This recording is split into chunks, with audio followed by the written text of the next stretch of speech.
my dad was really stern on what a man is, supposedly, and those things that exemplify manhood, and anything soft, anything feminine was not manly. So, it started that phobia of, anything soft, anything. Quick story, when I was 10 years old, I cried at a movie. Wow. King Kong. Oh, okay. A lot of people cried. You know how they killed him at the end, right? So I was 10 years old. I was devastated. I'm crying, boo-hooing, boo-hooing. And my father ripped me apart. Oh, wow. Came over, whooped my butt. And say, I'm a man, men don't cry. You don't cry over that. So that kind of started that hard dexterity for me and what being a man was. Welcome to another episode of Say Something with Cheré. All over the world, we're hearing about homophobic, who's homophobic, people are being offended, and some people feel like it's being forced down their throats. I have a guest here with me today who's going to talk about his journey of being a homophobic and how he was healed and how it actually saved a friendship that he would have never had. Let's go on a set and talk about homophobia, and what it really means.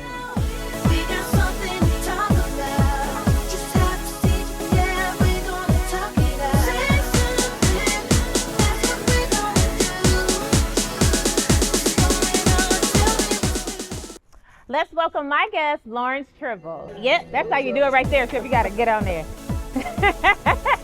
How you doing? Good, how are you? You look amazing. As I said, welcome my guest, Tribble. We call him Trib. Lawrence, we call you Trib. Yeah. Tribble. To the show, I'm so excited to have you because your the conversations that we've had just recently, always I feel like I'm talking to Einstein or somebody, You just, and your background is full. So you're a philanthropist, you're an author, you're a speaker. Yeah. You do real estate, you're an agent or? No, not an agent, just buy and rehab. Buy and rehab. Yeah. So you're a businessman. Yeah. You, he was a ladies' man, but from what I understand, you come off the market. In that aspect. Now you're a single man. He's a single man intentionally dating. Intentionally dating, yes, exactly. Yes. Exactly. But right now you're not dating. I'm not dating anyone right currently. No. Okay. Now, this conversation came up because we were talking about homophobics and the agenda of homophobia in the world. And one set of people feel like they're being offended. Another set of people feels like it's just being forced down our throats, right? And so you and I were talking, and you told me that one point in time you were homophobic, but that started from what was going on in the church. Well, actually, before that, my dad was really stern on what a man is, supposedly, and those things that exemplify manhood. And anything soft, anything feminine was not manly. So, it started that phobia of, anything soft, anything rough is manly, anything soft is feminine. And so I stayed away from anything that appeared to be soft because I didn't want to appear to be feminine. Quick story. When I was 10 years old, I'm a very emotional person. I've learned how to control displaying my emotions. And I cried at a movie. Wow. King Kong. Oh, okay. A lot of people cried. You know how they killed him at the end, right? So I was 10 years old. I was devastated. I'm crying, boo-hooing, boo-hooing. And my brother, we lived with my grandmother at the time. And my brother called my father. He was like, "Oh, Larry was crying over this movie, da da da da," and my father ripped me apart. Oh wow! Came over, whooped my butt, and say, "I'm a man, men don't cry. You don't cry over that." So that kind of started that hard dexterity for me, and what being a man was. Wow. So, yeah, I can see that would definitely put some fear in you. Yeah. But then, as you grew and you developed your own sense of believing what your father said and what he taught you, do you really think it was a matter of, because homophobia is fear. Right. There's a reason for you to fear gay people or soft men. Was it really more of like a hate or dislike or was it a matter of you just didn't want to let your father down?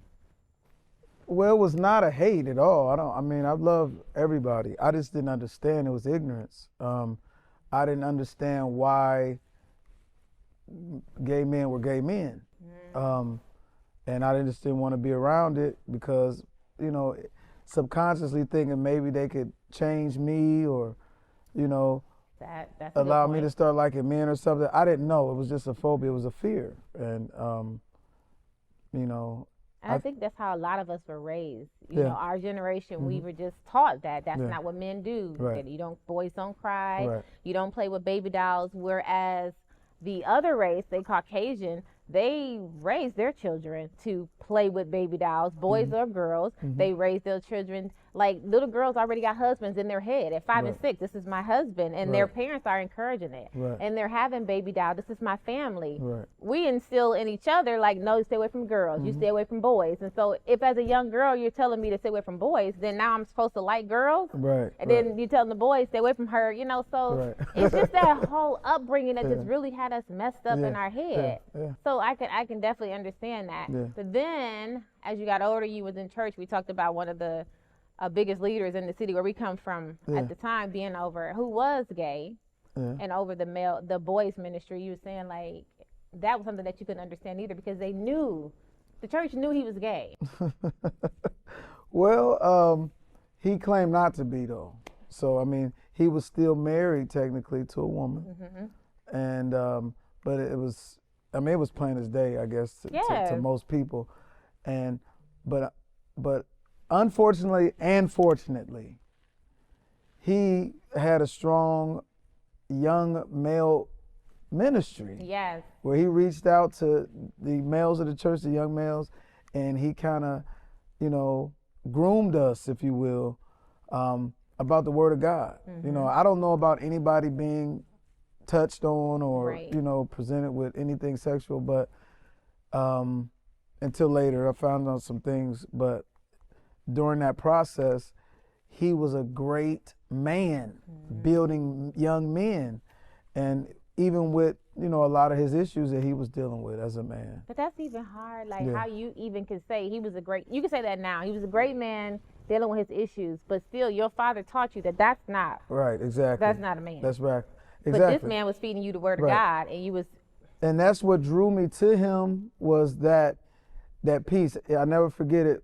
A book that he gave me to change my life is called The Power of Purpose by Miles Monroe. It's one of my favorite authors, preachers. He's deceased now, but I read that book, and as a 26-year-old man at the time, you know, I was in search of purpose. Like, what is my purpose? What is my design? I didn't know, you know, coming out of a life of being a womanizer, following my father's lead. My father was divorced from my mom when I was in 2nd grade. I watched how my father lived, and I emulated him. So after going through a harsh breakup in college, I'm like, I'm tired of this. I don't want to be this guy no more. But how do you become a man? What? I can't look at TV. We're not shown as anything other than drug dealers and womanizers on television.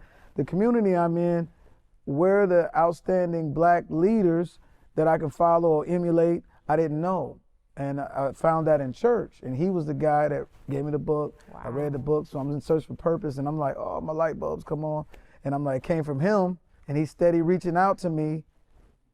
I'm like, as much as I didn't feel comfortable, I continue to go there because he was drawing me with what he was feeding me, if you will. He was still being fed, and you was allowing him to feed you. Yeah, I was allowing that, yes. See, so then when you got older, or as life progressed, you became friends with homosexuals.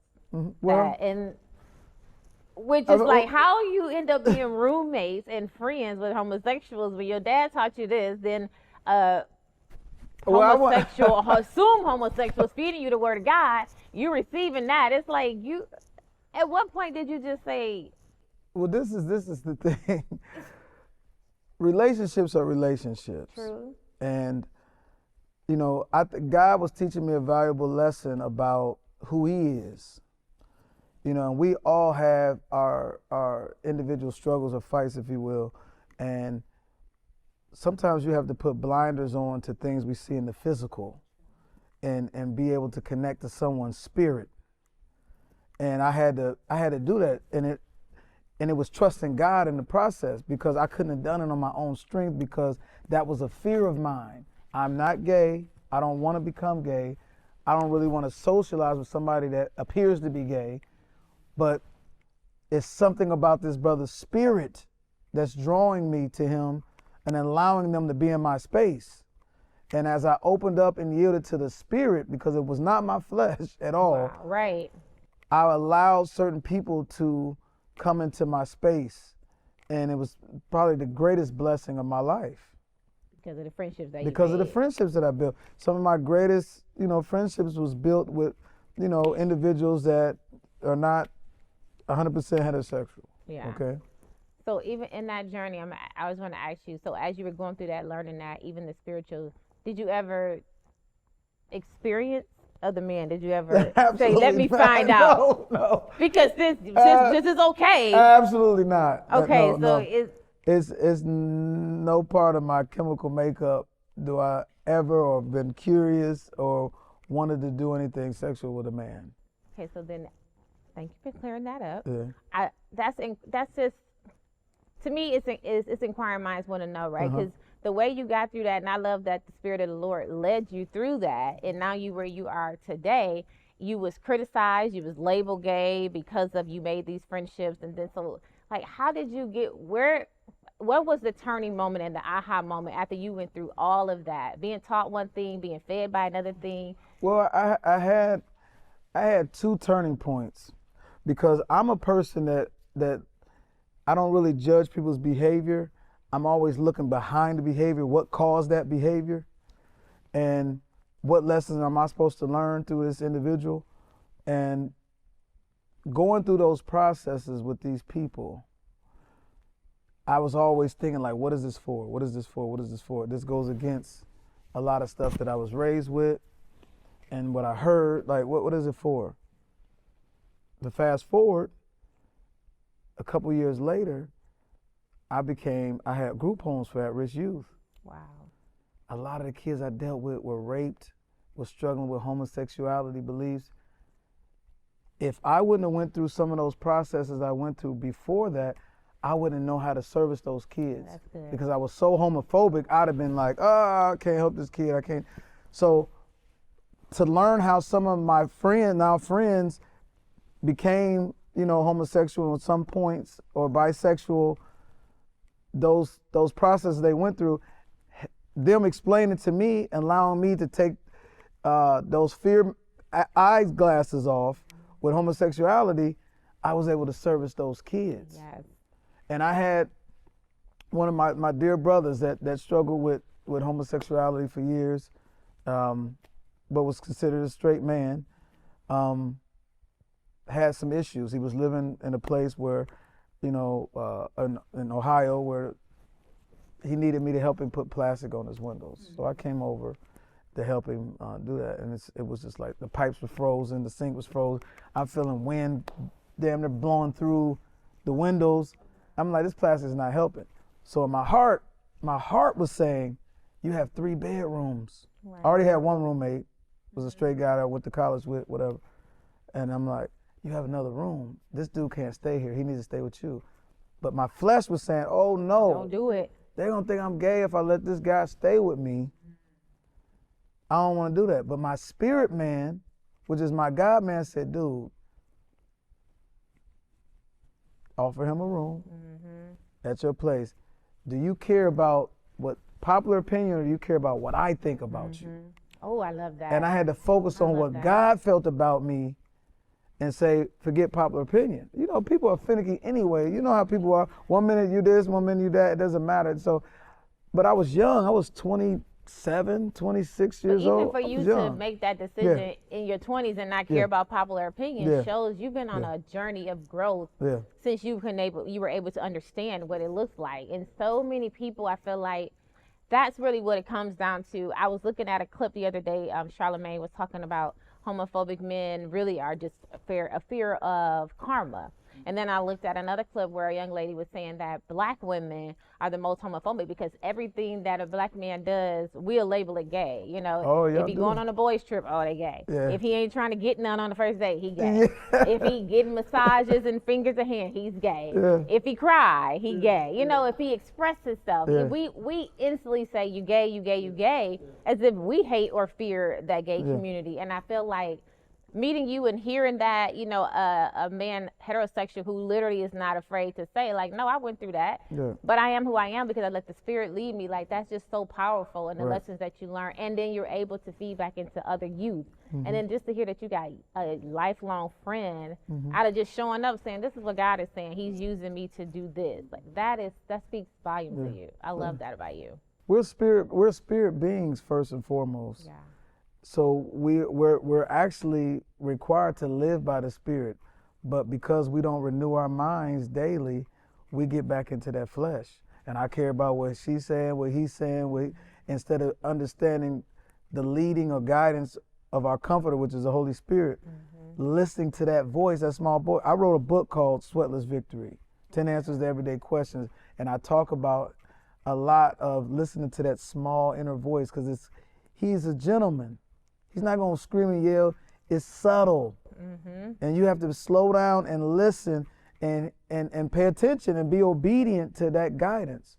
And it's hard. You know what I mean? Like I said, if you're not renewing daily. Yeah. It's absolutely, and you can get caught up real quick in this world, this thing that we call a world, this life. You get caught up real quick. So now I just love that about you. So going through that, what was dating like for you? Dating like when? Like when I was first going to church during that process? Yes, during that process. Because you're very well known in the city we from, so like. Well, I mean, I grew into that. I mean, actually, it's that, you know, the advancement, how God was elevating me, in that process I became popular. But in that beginning stage, you know, I was kind of, you know, I was trying to just stay like on the backside of the mountain, if you will. I didn't want nobody, I didn't want no exposure, I didn't want anything. I was just so eager and hungry to learn. I wanted to learn how to be a man so bad. It was just because of coming out of college, being a womanizer, trying to emulate my dad, and realizing that wasn't where I heard a woman that she tried to kill herself. Wow. Called me on the phone while she took a bottle of pills, and I heard her collapse and whatever. She didn't pass away, but you know, she went to the hospital and all those things. But it messed me up so bad that what is wrong with me? I just didn't understand, like, what is wrong with, like, why can't I be faithful? Why can't I be committed? This woman is very good to me, but yet I treated her like absolutely nothing. You know what I'm saying? But it was based off my first that hurt me, and I just had this wall up, like, you know, all women are the same, and I didn't matter. So, but seeing her go through that process messed me up as a man, and I didn't know how to change. Wow. So it led me to the church. I love that. Yeah. And then you got saved. So and you getting saved, going through that process, yeah. I didn't want to date anybody, but I was like a recruiting machine. Everybody saw, I'm like, oh, you gotta come to church, you gotta come to church. People knew me, and oh, you Trib in church? Oh, if he in church, they wanted to come to see. Somebody your age, that young. So now I done recruited a lot of women though to come to church. And some of these women I've dated.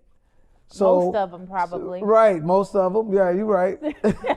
And so they like me. So I'm on this journey, you know, being celibate, and I'm doing this and that.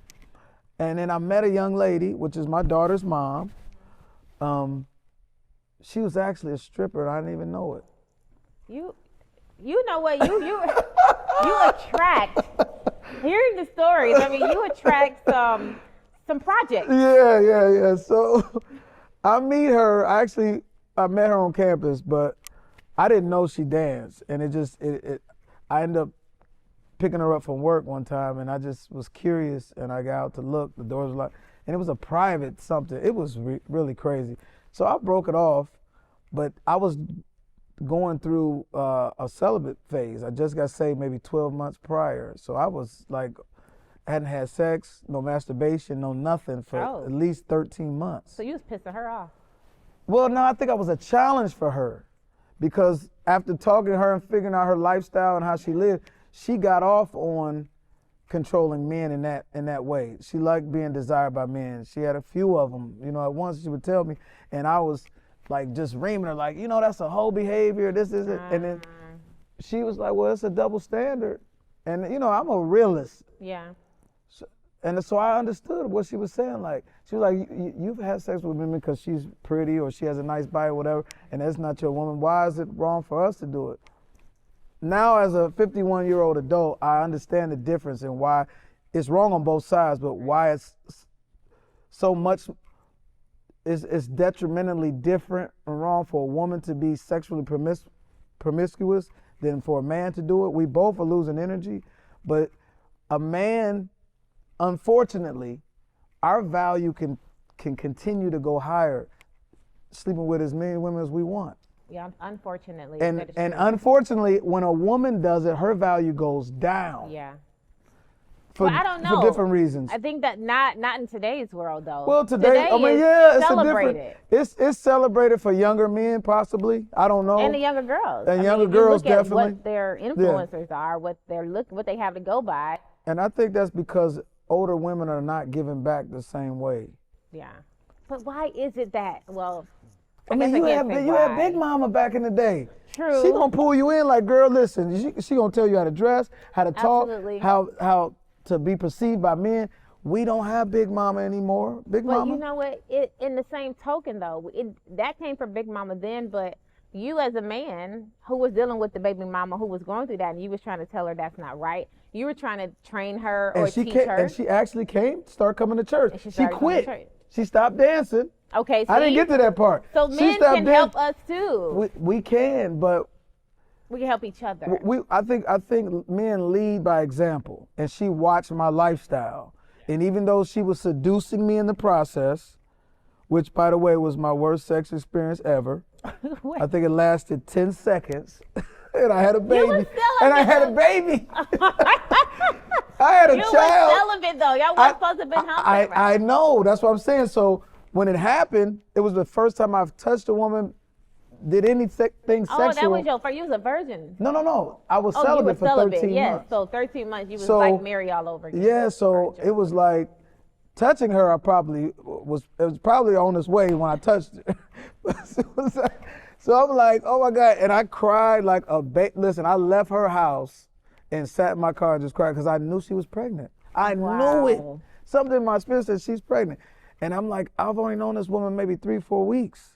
So I'm like, I don't even know if I like her like that. I just know I had a sexual tension, but I don't know if I liked her.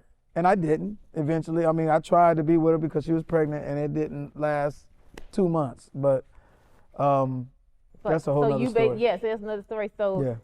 All of those women have their stories about you. You went through your journey of now doing the wrong. And we were talking about you now in the stage where you're looking for a woman. Your last relationship was 5 years of It was hell. 5 years of hell. Garbage. It was definitely hell. It was hell. And what was one of the lessons that you got from that? Because I asked you, why would you stay in a relationship for 5 years that wasn't feeding you? Well, the thing about my last relationship, that was the first time I had ever had a mirror held to my face. She embodied who I used to be. And, just, I couldn't get enough. I was insatiable, I felt. And I needed validation from so many different women. No one woman could satisfy me. And it wasn't just sex, because sex is sex sometimes, you know what I mean? It was all the other intangibles that I needed as a broken man. Because sometimes you're looking for a man, we're looking for mommy. My mother was not a very supportive mother. I was all state in track, all state in football. She didn't come to one track meet. She didn't come to one game. Consumed with church. And she was fairly new into church. So, I mean, I don't blame my mom because, we've had conversations after the fact since I've been grown or what happened. There's things in her childhood that caused her to be who she was. So I forgave my mother. I love my mother. But I was on a search for that unconditional love. And that's not realistic for a girl you're dating. She's not your mother. She's not gonna love you unconditionally. Exactly. So I gotta get love from her. I'm gonna get love for her, get love from her. So now I get all this love. Now I probably feel like it's unconditional because I got it from so many, and it's not really love. it's your ego being stroked by different people. So she was my first mirror. Like she gave me everything that I've ever given out. I got it back. Selfish, non-supportive. I mean, blame me, turn things around, very narcissistic. I'm supposed to take care of her while she don't have to do nothing for me. I mean, it was so many things. I mean, it just really was overwhelming. And I found myself always chasing. I'm chasing her, for her to love me, for her to see me and want to be with me, to say I'm more than enough. She calling me soft, and it was just so many things that were so abusive. But as a man, I couldn't show that. So I'm a man. Right. But the words she's saying to me ain't hurting me. I'm gonna handle this. Do you think that having that conversation or bringing your guard down, being vulnerable, do you think it would have changed her? I think what possibly could have changed, I don't know if she was ready for change, but I think what possibly could have changed if I wouldn't have brung up her past. Okay. Because I would bring up her past to kind of illustrate why she was acting the way she was acting towards me. Especially the things that she did during our relationship, I would bring up continuously through the 5 years we were together, because that's something I live with every day. I thought about it every single day, but I had to harness it. If I want to be with her and love on her, I had to harness it. So I'm thinking about it. I'm laying with her, I'm thinking about vision. I'm getting visions of what she did. And it's like, oh, shoot. But I felt like I deserved it because of what I've put so many through. So today, through all of that journey, what have you learned? Because now you're single and you're taking your time. Oh yeah. I'm drained. I'm so drained. Like I can't give anything else right now. You know what I mean? I'm letting God refuel me.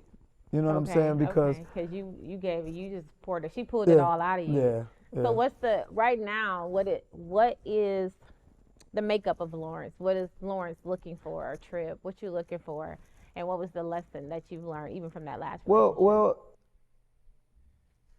I didn't know until I watched this podcast that I was telling you about, and the lady was, I don't know if I can say names or whatever, but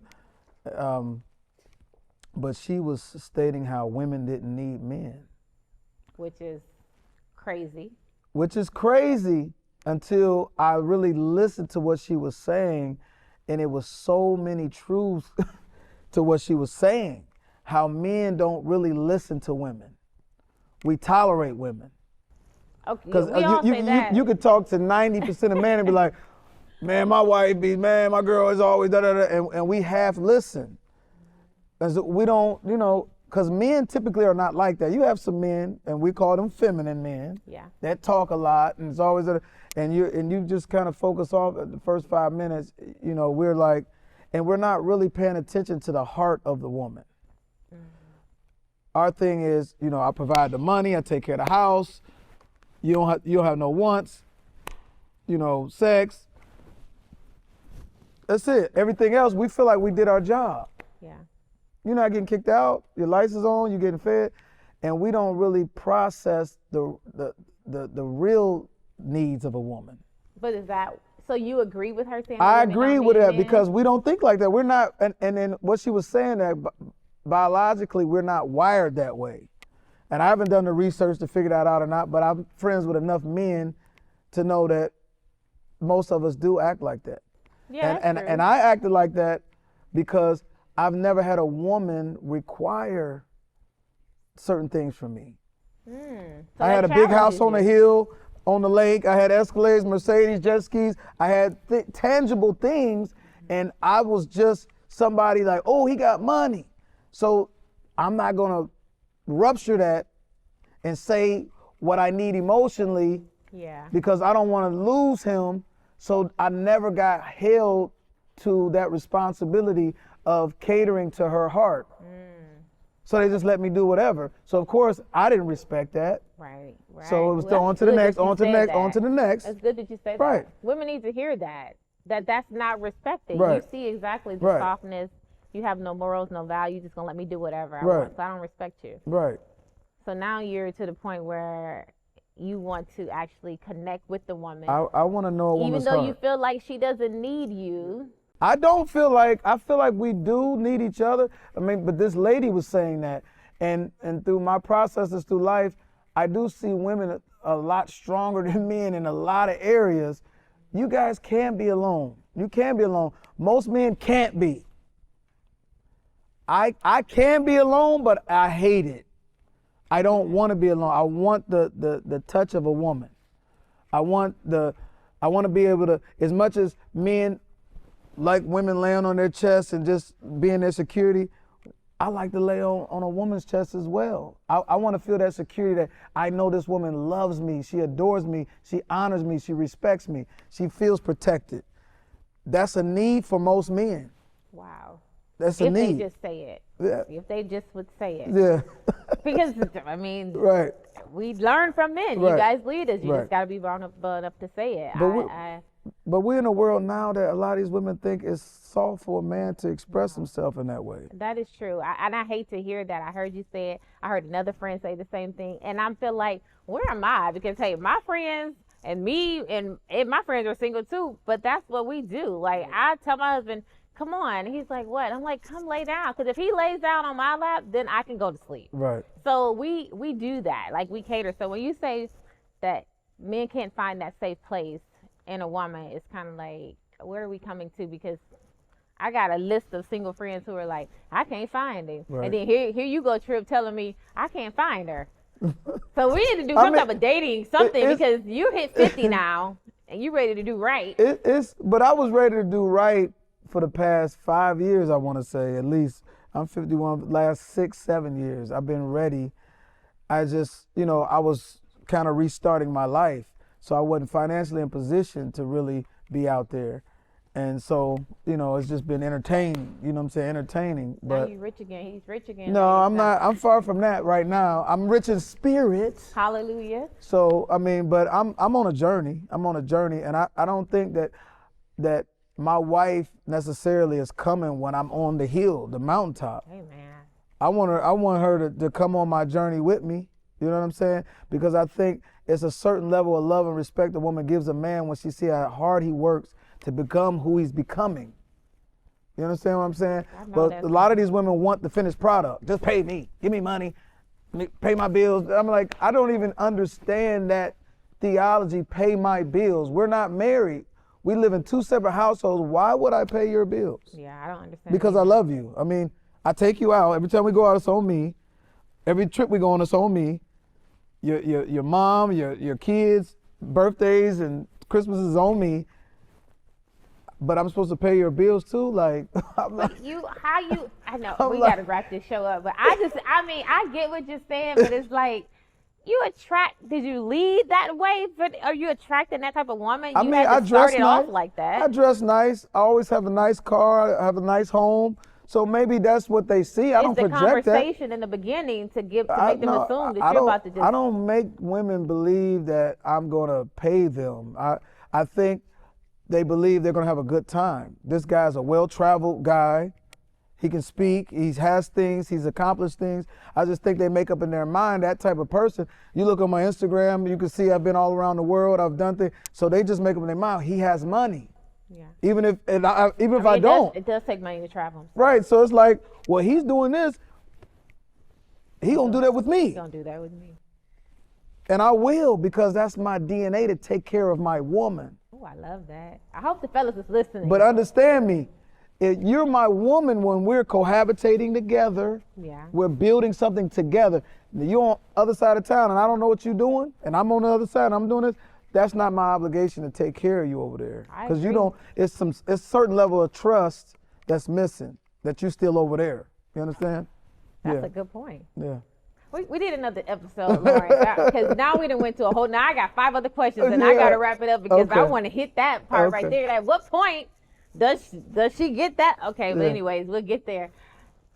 Trib, you got so much to talk about. I want you to look in the camera and just tell a fella that may be struggling with being vulnerable or being afraid of being accused of being soft or gay or whatever, but just give him something. I know it's going to be spiritual coming from you, but give him some encouragement. Well, what I would say is that the issues of life, flow from the heart. And as we move into this next phase of life, we have to be more focused on what is your heart telling you. Popular opinion, it fades just like Instagram, Facebook. People gonna be up, people gonna be down. But the matters of your heart are important, and the things that your heart is telling you to do, you have to do it. Period, point blank. Do what your heart tells you to do, it will never let you down. Ooh. And with that being said, thank you so much for stopping by. That was a good conversation. It went fast. It went fast. So much to talk about. Yeah. We got to get Trib back, y'all, because I got a feeling that I think the ladies got a lot to say in the comments, okay? And the fellas. You might get trapped on by both. Yeah. But make sure you follow Tribble, his social media. What's your social media, Trib? Trib27 and Trib and Pay LLC is my working one. And so it'll be scrolling here for you to follow him. Until the next time that Tribs come back on the set and we get to talk more, we have said something.